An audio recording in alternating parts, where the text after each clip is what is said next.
izay ny amin'iny vaovao iny fa aintrano mahatsiravina no tsy tany Mananjary ho maly alina manodidina ny 507 ireo trano no maikila ary tafakatra 4,000 ireo traboina sy tsy manan-kialofana raha ny fanazavana izay nomeny ny solomavim-bahoaka voafidy tany antoerana. Vola Ravoavy sy Tsirakotoarsan. Trano misy 507 no kilany afo ny Alatsinainy Fotalata tao an-tampon-tanàna ny Mananjary Vokotany roa dia nosina kosa sy ankadirany no lasibatra tsisy ny namony ainy fa betsaka kosa ny fahasimbana ara-pitaovana.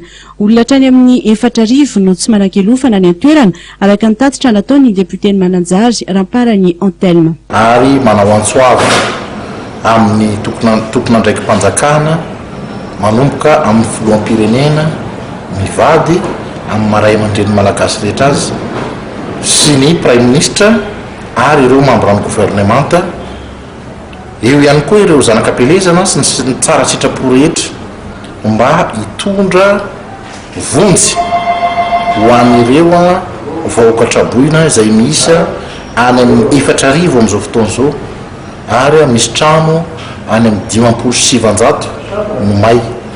Betsaka ny ankizy no tsy mianatra na ato tanteraka ny fianarana androany tany Mananjary ary eo ihany koa ireo ahina voany aretina no ny fatoriana ankalamanjana.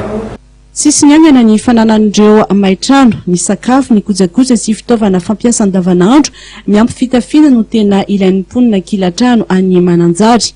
Nianga tamin'ny trano iray moa ny afo araka ny vaovao voaray avy any an-toerana saingy ny tsy fisian'ny fandaminana matipaika eo anivon'ny sampana mpamonjy miampy ny tsy fanarahana drafitra fanorenana no anisan'ny nitarika ny fitaran'ny afo raha ny tatitra avy any an-toerana hatrany.